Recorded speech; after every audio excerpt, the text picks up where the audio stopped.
Topic है relation between stress and strain in a solid. और कौन सा रिलेशन? Graphical relation.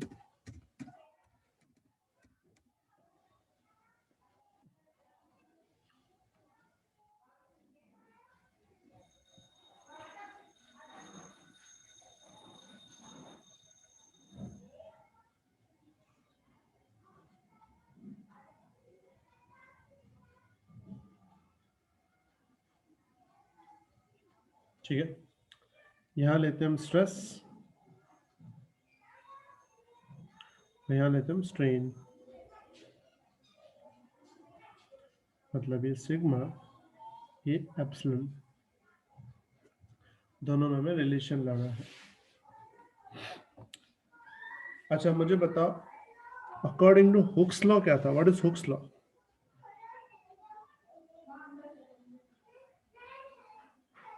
देख लो एक बार, हुक्स लॉ क्या था?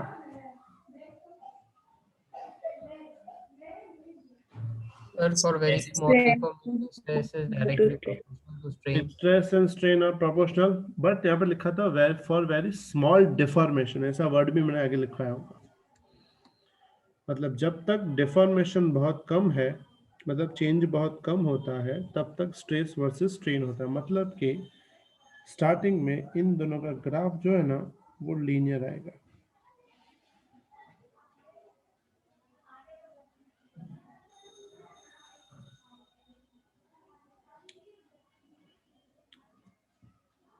मतलब कि स्ट्रेन बहुत थोड़ा, स्ट्रेस बहुत ज्यादा, ग्राफ कैसा रहेगा? लीनियर, क्योंकि स्ट्रेस और स्ट्रेन आपस में प्रोपोर्शनल होते हैं। जहां तक वो स्ट्रेट रहते हैं उसको पॉइंट नाम देते हैं ए। ये जो ए है, इस ए को नाम देते हैं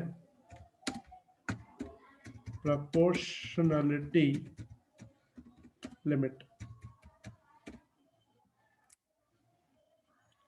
ठीक है, तो यहां तक दोनों प्रोपोर्शनल है, लेकिन यहां के बाद क्या? मतलब यहां तक तुम्हारा हुक्स लॉ फॉलो होता है। अगर हम इस पॉइंट तक स्ट्रेस बढ़ाते हैं तो साथ साथ में स्ट्रेन भी बढ़ता है। और कैसे बढ़ता है? प्रोपोर्शनल। प्रोपोर्शनल का मतलब, अगर स्ट्रेस डबल, स्ट्रेन भी डबल। स्ट्रेस 3 टाइम्स, स्ट्रेन भी 3 टाइम्स, को बोलते हैं प्रोपोर्शनल। कुछ लिमिट तक प्रोपोर्शनल होता है, लेकिन इस लिमिट के बाद हुक्स लॉ फॉलो नहीं होता। मतलब अब ग्राफ लीनियर नहीं जाएगा। इसके बाद ग्राफ थोड़ा सा इस टाइप से आता है। एक पॉइंट तक ऐसा पॉसिबल है, मतलब स्ट्रेस बढ़ता है, स्ट्रेन भी बढ़ता है। ये जो बी पॉइंट है, इस पॉइंट को नाम देते हैं हम elastic limit. Limit elastic limit. Elastic limit का मतलब है कि जब हम स्ट्रेस देते हैं किसी को, स्ट्रेस कब देंगे? जब हम बाहर से कुछ फोर्स लगाएंगे। तो जैसे स्ट्रेस देते हैं, स्ट्रेन बढ़ता है, स्ट्रेस देते हैं, स्ट्रेन इंक्रीज होता है। तो इनिशियली वो लीनियर है। ए के बाद भी देखो हमने स्ट्रेस बढ़ाया, स्ट्रेन बढ़ा, लेकिन लीनियर नहीं गया, थोड़ा टेढ़ा गया। तो ये जो बी पॉइंट है, हम बोलते हैं इलास्टिक लिमिट। इलास्टिक लिमिट का मतलब है, अगर मैं बी पॉइंट पे स्ट्रेस वापस जीरो कर दूं, बी पॉइंट पे स्ट्रेस को वापस जीरो कर दूं, तो स्ट्रेन भी वापस जीरो हो जाएगा। इसको बोलते हैं हम इलास्टिक लिमिट। किसी भी चीज को तुम फोर्स दो और वो उसके डायमेंशन चेंज होते हैं, अगर तुमने फोर्स हटा दिया तो डायमेंशन वापस अपनी जगह पे आ जाएंगे। तो जितने फोर्स तक ऐसा पॉसिबल है उसको बोलते हैं इलास्टिक लिमिट। ठीक है, पहला ए पॉइंट कौन सा है? Proportional limit. और बी पॉइंट कौन सा? Elastic limit. इलास्टिक लिमिट तक अगर मैंने स्ट्रेस को वापस जीरो कर दिया तो स्ट्रेन भी जीरो हो जाएगा, मतलब ग्राफ वापस जीरो पे जा सकता है। सर एक बार फिर से बताना ना, नहीं समझ में आया। हाँ फिर से बोल रहा हूं मैं, स्टार्टिंग से पूरा। नहीं सर, जो लिमिट वाला समझा। हाँ, इलास्टिक लिमिट। ए से बी में कैसा है, हम स्ट्रेस बढ़ा रहे हैं, स्ट्रेन बढ़ रहा है, लेकिन इसमें भी अगर हम वापस स्ट्रेस को कम करेंगे ना तो स्ट्रेन भी कम हो जाएगा। मतलब बी तक ऐसा है कि आप स्ट्रेस बढ़ाते जाओ, स्ट्रेन बढ़ता जाएगा। अगर आप स्ट्रेस कम करते हो तो स्ट्रेन भी कम होगा। मतलब अगर वापस आप समझो, पहले हमने स्ट्रेस बढ़ाया, स्ट्रेन बढ़ा, यहाँ पहुंच गया, अगर वापस तुमने स्ट्रेस घटाया ना तो स्ट्रेन भी वापस कम होकर जीरो पे आ जाएगा। मतलब बॉडी जो है इलास्टिक टाइप की, इलास्टिक मतलब इसमें कोई परमानेंट चेंज नहीं होगा। जैसे जब तुम सोफे पे बैठते हो, सोफा थोड़ा सा कंप्रेस हो जाता है, वापस उठते हो तो सोफा अपनी जगह पे आ जाता है, तो उस वक्त हम क्या बोलेंगे कि अभी हमारा जो लोड है वो इलास्टिक लिमिट के अंदर है। तो यहां तक ऐसा है कि सोफा अपनी पोजीशन वापस ले सकता है, लेकिन अगर हम बहुत ज्यादा फोर्स लगाएं, इतना फोर्स कि वो वापस आ ना सके, तो हम बोलेंगे कि वो जो है उसकी लिमिट जो है इलास्टिक लिमिट से ऊपर चली गई। मतलब कोई भी चीज को अगर हम डिफॉर्म करें और डिफॉर्म करने के बाद अगर वो वापस अपने शेप में आ जाती है, मतलब हमने उसको डिफॉर्म कहाँ तक किया होगा, उसके इलास्टिक लिमिट के अंदर तक ही किया है, बाहर नहीं ले गए। तो इलास्टिक लिमिट ऐसी लिमिट है जब तक बॉडी अपने ओरिजिनल शेप को वापस हासिल कर सकती है, उस लिमिट को बोलते हैं इलास्टिक लिमिट। समझ में आया बेटा बात सबको? Yes sir. लेकिन इलास्टिक लिमिट के बाद क्या, अगर हम स्ट्रेस और बढ़ाते हैं, स्ट्रेस और बढ़ाते हैं, तो एक पॉइंट ऐसा आ जाता है जहां के बाद उसके बाद ऑब्जेक्ट के अंदर परमानेंट स्ट्रेन रह जाता है।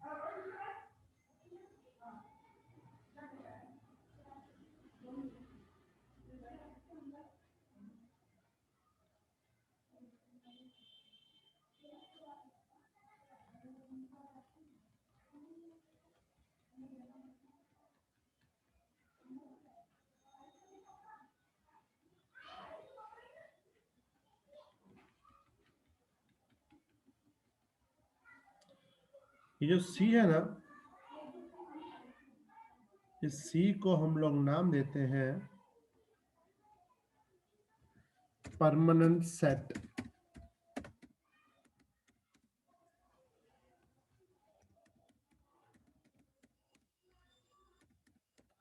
परमानेंट सेट का मतलब है इसके अंदर 1% के अराउंड, कितना, 1% के अराउंड या 1% से लेस देन, ये ना लेस देन की साइन है, 1% या 1% से लेस स्ट्रेन रह जाता है। परमानेंट स्ट्रेन मतलब कि अब बॉडी जो है वापस कभी भी अपने शेप में नहीं आ सकती।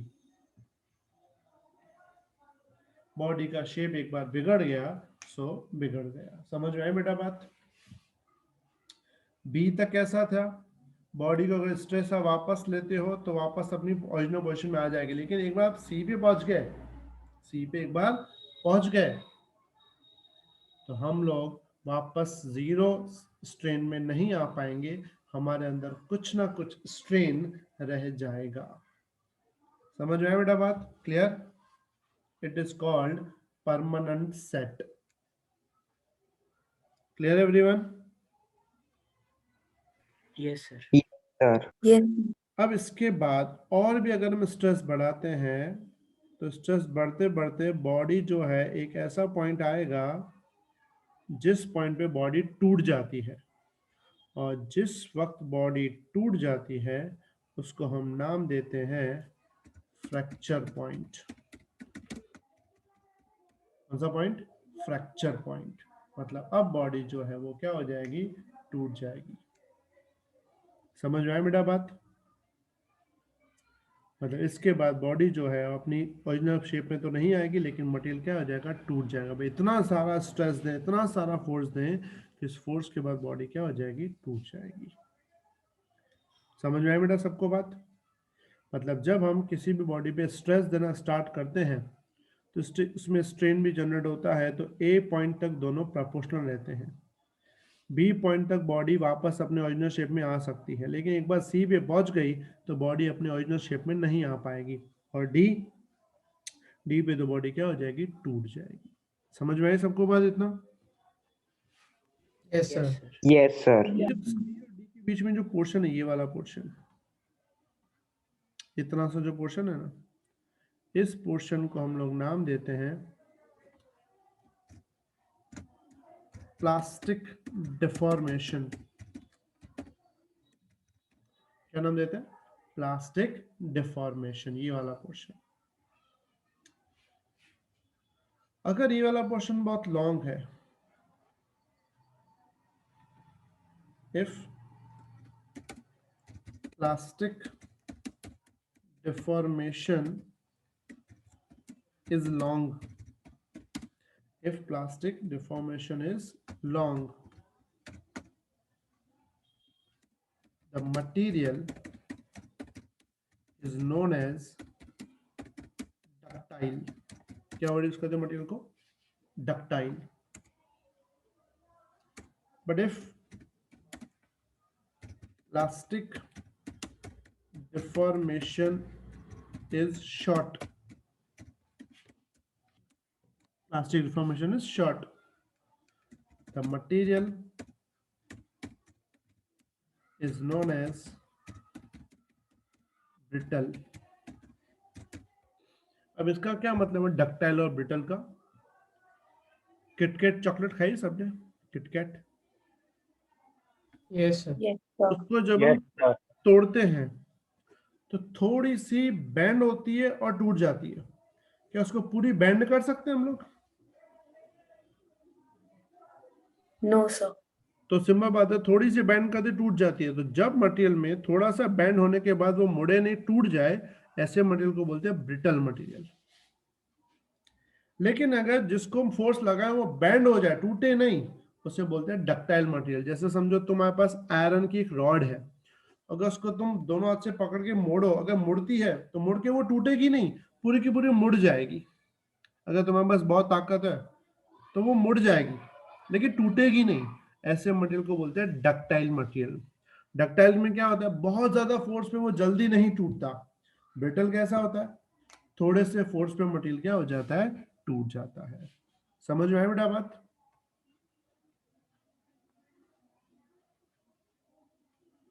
हाँ बेटा, किसी को डाउट इसमें? No, No, sir. sir. अच्छा, एक मैं तुम्हें एक दिखाता हूँ, एक वीडियो की तरीके में देख लो। एक मिनट चालू रखना। अब पूरा ध्यान, मैं तुम्हें एक वीडियो दिखा रहा हूँ, पूरा ध्यान।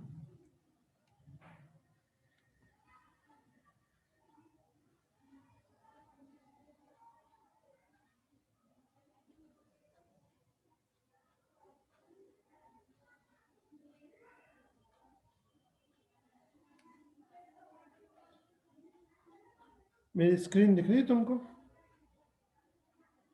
मतलब वीडियो दिख रहा है? एक पेन वाला वीडियो होगा। No, sir. No, sir. No, sir. एक सेकेंड,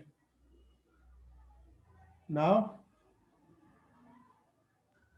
No, हाँ, sir. sir. दिख रहा है। No, sir.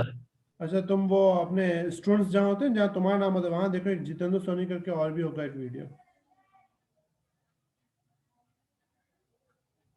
हाँ सर, दिखा। हाँ सर, तो पिन करो, वीडियो दिखा है सबको? हाँ सर। Everyone clear? दिखा?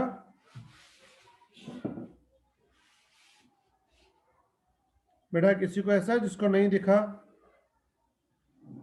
सर वीडियो है? हाँ हाँ, ये दिख रही, पेन हिल रही है? नहीं सर। सर मेरे में भी नहीं दिख रहा। सर दिख रहा है।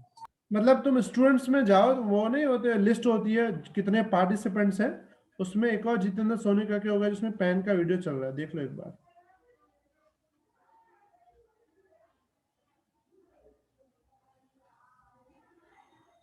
वो स्क्रीन को राइट साइड करोगे तो लिस्ट आएगी भी कौन कौन अपने में जुड़ा हुआ है, उसमें जितेंद्र सोनी करके एक और होगा। दिखा? Yes sir. Yes sir. ये सबको दिख गया? सबको मिल गया? Yes, yes sir. Sir. Yes, sir. Everyone, कोई बाकी नहीं है, सबको मिल गया? कोई है बाकी? कोई बाकी नहीं बेटा, सबको मिल गया? तीर्थ, विवेक, मनन, सबको मिल गया बेटा? Yes, Yes, sir. sir. चलो ठीक है। अब ये जो तुम्हें दिख रहा है, इसमें ध्यान से देखो, ये जो ढक्कन है, दिखा सबको ढक्कन? Yes, sir. Yes, Yes. sir. अब ये जो इसकी ये पॉइंट है, ये वाली, इसको देखो मैं खींच रहा हूँ, मतलब खींचने का मतलब होता है मैं इसको स्ट्रेस दे रहा हूँ। स्ट्रेस देने से इसका शेप जो है वो बिगड़ता है। देखो बिगड़ा शेप। अब छोड़ूंगा तो देखो वापस अपनी जगह पे चला गया। Yes, sir. वापस अपनी Yes, जगह पे चले जाने का मतलब ये है कि अभी तक ये इलास्टिक लिमिट तक है, मतलब मैंने इसको स्ट्रेस दिया, छोड़ा, अपनी जगह पे चला गया। मतलब ये अभी तक हमने जो स्ट्रेस दिया ना वो कहां तक दिया है? बी वाले पॉइंट तक। बी पॉइंट तक इलास्टिक लिमिट वाला पॉइंट, याद है? Yes, sir. लेकिन अगर मैं इसमें स्ट्रेस और बढ़ाऊं, ये बढ़ाया मैंने स्ट्रेस, ये बढ़ाया मैंने, बढ़ाया और मैंने इसको छोड़ दिया, तो यह वापस अपनी जगह पे गया? No, No, sir. sir. No, sir. अब इसको No, मैं sir. दबाऊंगा ना तो अभी नहीं जाएगा। देखो इसको मैंने अंदर दबाया, छोड़ दिया, देखो वापस अपनी उस जगह पे आ गया। तो इसमें हम बोलेंगे ये आ गया परमानेंट सेट वाला। मतलब ये इसमें चीज क्या हो गई? परमानेंट सेट हो गई। अब इसमें इतना तो स्ट्रेन रहेगा ही। Got it? Yes, sir. Yes, sir. अगर मैं इसके ऊपर और ज्यादा फोर्स दूं और चेंज करूं तो एक ऐसा पॉइंट आएगा जिसमें ये पूरा का पूरा टूट जाएगा। टूट गया मतलब ये कौन सा पॉइंट आ गया इसका? Fracture point. Fracture point. समझ में आया बेटा बात सबको? Clear everyone? Yes, sir. Yes.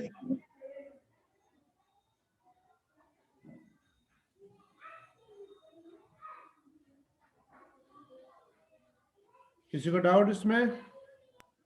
No, sir.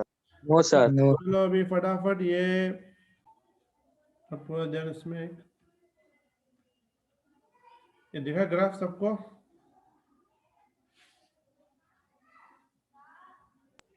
Yes. Yes. Yes, sir. Yes.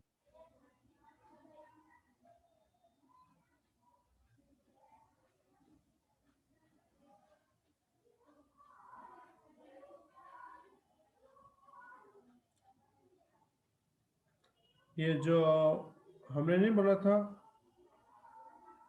पहला था प्रोपोर्शनल लिमिट, दूसरा पॉइंट कौन सा था याद है? Elastic limit. उस इलास्टिक लिमिट को यहाँ पे एक और नाम दिया गया, यील्ड पॉइंट। ठीक है? सी का तो वही है परमानेंट सेट। Got it?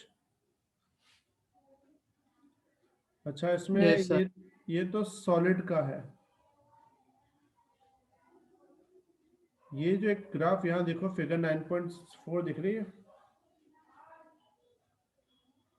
ये कर्व जो है ना इलास्टिक मटेरियल का है। इलास्टिक जैसे रबड़ होता है, रबड़। तो यहाँ पे लिखा है stress strain curve for the elastic tissue of the aorta, the large tube carrying blood from the heart. अपने बॉडी में होती है ना aorta, तो मैं शायद 10th में पढ़ी हो, उस मटेरियल का ये ग्राफ है। इसमें कंटिन्यू स्ट्रेस बढ़ता है तो स्ट्रेन भी बढ़ता है। जब ब्लड प्रेशर बढ़ता है तो स्ट्रेस बढ़ता है और ये स्ट्रेन भी बढ़ता है। मतलब उसमें वो सब नहीं आते। कौन से पॉइंट? वो जो ऊपर पॉइंट पढ़े थे ना, वो सब सॉलिड में आते हैं। ये सॉलिड मटेरियल नहीं है। समझ में आई बेटा बात? ऐसे मटेरियल्स को हम लोग दूसरा नाम देते हैं, इट इज कॉल्ड इलास्टोमर्स।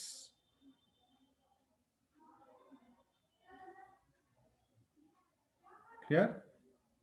ये कौन सा मटेरियल है? इलास्टोमर्स। समझ में आई बेटा बात? Yes, sir. Yes, sir. Yes, तो sir. ओबे नहीं करते, does not obey Hooke's law. तो तुम्हें मोस्टली एग्जाम में ये तो नहीं आता, वो सबसे ज्यादा आता है ये वाला क्वेश्चन। तो मैं ये सारे पॉइंट्स है ना नीचे से थियोरी में भी समझाने होंगे। In the region from A to B, वो क्या है, सी क्या है, ई क्या है, वो सब तुम्हें एक बार एक्सप्लेन करने होंगे। तो तुम्हें बुक में से एक बार अच्छे से इसको स्टडी करना होगा। तो एक काम करो, मैं ये लिंक बंद कर रहा हूँ, वापस लिंक पे आ जाओ। एक बार अपने ये खाली रीजन इतना पढ़ लेते हैं तो तुम्हारा पूरा का पूरा जो है वो अच्छे से कवर हो जाएगा। ठीक है?